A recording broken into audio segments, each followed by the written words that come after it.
2 വഴുതനങ്ങ കിട്ടിയിട്ടുണ്ട്. അപ്പം അതുകൊണ്ട് ബജി ഉണ്ടാക്കി നോക്കാം. പിന്നെ 2 മിളകുണ്ട്. പിന്നെ പഴമുണ്ട്. അപ്പോൾ പഴംപൊരി ഉണ്ടാക്കാം. അപ്പം അതിനെന്തൊക്കെയാണ് വേണ്ടതെന്ന് നോക്കാം. ആദ്യം പഴംപൊരിക്ക് കുറച്ച് അരിപ്പൊടി, കുറച്ച് മൈദ, രണ്ടും സമാസം എടുക്കാം. ലേശം മഞ്ഞൾപ്പൊടി ഇടുക. മധുരം വേണ്ടവർക്ക് മധുരം ഇടാം. കുറച്ച് ഉപ്പിടുക. കുറച്ച് അരിമാവാണിത്. മുട്ട വേണമെങ്കിൽ കലക്കി ഒഴിക്കണമെങ്കിൽ ഒഴിക്കാം കേട്ടോ. അത് നന്നായിരിക്കും. ഇനി ഇതൊക്കെ കൂടി കലക്കി വയ്ക്കുക. ഇനി ബജിക്കുള്ളത് ഇതിന് കുറച്ച് കടലമാവ് എടുക്കുക. അതുപോലെ തന്നെ ഒരു ടീസ്പൂൺ നിറച്ച് എരിവ് അനുസരിച്ചിട്ട് മുളക് പൊടി ഇടുക. കുറച്ച് കായം പൊടി ഇടുക. പിന്നെ ആവശ്യത്തിന് ഉപ്പിടുക.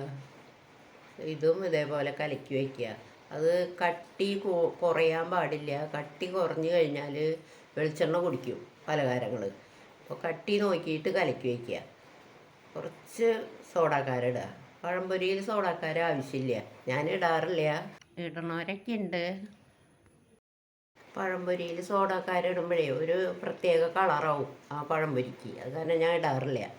ഈ പഴത്തിനെ ഒരു പഴം കൊണ്ട് 4 ആക്കി എടുക്കാം. അധികം കനവും വേണ്ട, എന്നാൽ കനം ഇല്ലാണ്ടിരിക്കാൻ പാടില്ല. അപ്പോൾ 4 കഷ്ണമാക്കിയിട്ടുണ്ട്. ഇനി അതേപോലെ തന്നെ വഴുതനങ്ങ, അതും കനം കുറച്ച് അരിഞ്ഞെടുക്കുക. നീളം വഴുതനങ്ങ ആകുമ്പോൾ ബജി മുളകിൻ്റെ പോലെ തന്നെ ഇരിക്കും. മുളകിനെ പിന്നെ നടു പൊളിക്കുക വേണ്ടു.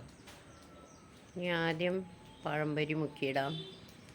ഒരു 4 പഴംപൊരിക്ക് എടുത്തുള്ളൂ, ഒരു പഴം എടുത്തുള്ളൂ. പഴംപൊരി വേഗം മുരിഞ്ഞ് കിട്ടും. അപ്പം അത് മുരിഞ്ഞ് കോരിയെടുത്തു. ആദ്യം വഴുതന ബജി ഉണ്ടാക്കാം. വഴുതനങ്ങ നല്ല ടേസ്റ്റ് ഉണ്ട്. ഞാൻ 2 പ്രാവശ്യം ഉണ്ടാക്കി നോക്കി. മുളക് ബജി തിന്നണം അതേപോലെ തന്നെ ഉണ്ട് വഴുതനയും. മുളക് ബജി തിന്നുമ്പോൾ ഒരു ചെറിയ എരിവ് ഉള്ളിലുണ്ടാവുന്നു മാത്രം. ഗ്യാസ് കുറച്ച് കൂട്ടിയിടണം ഇതൊക്കെ ഉണ്ടാക്കുമ്പോൾ, അല്ലെങ്കിൽ എണ്ണ കുടിക്കും. അപ്പോൾ വഴുതനങ്ങ ബജി മുരിഞ്ഞ് കിട്ടി. ഇനി നമുക്ക് മുളക് ബജി ഉണ്ടാക്കാം. വഴുതനങ്ങ ബജി ഉണ്ടാക്കാത്തവരുണ്ടെങ്കിൽ ഉണ്ടാക്കാൻ വേണ്ടിയിട്ടാണ്. ബജി ഉണ്ടാക്കാനും പഴംപൊരി ഉണ്ടാക്കാനും ഒക്കെ എല്ലാവർക്കും അറിയാമെന്ന് എനിക്കറിയാം. അപ്പോൾ മുളക് ബജി മുരിഞ്ഞു കോരിയെടുത്തു. നല്ല മുരിവുള്ള പഴംപൊരി, പിന്നെ നമ്മുടെ മുളക് ബജി. അത് കഴിഞ്ഞ് നമ്മുടെ വഴുതന ബജി. ഉണ്ടാക്കാത്തവരുണ്ടെങ്കിൽ ട്രൈ ചെയ്യാം.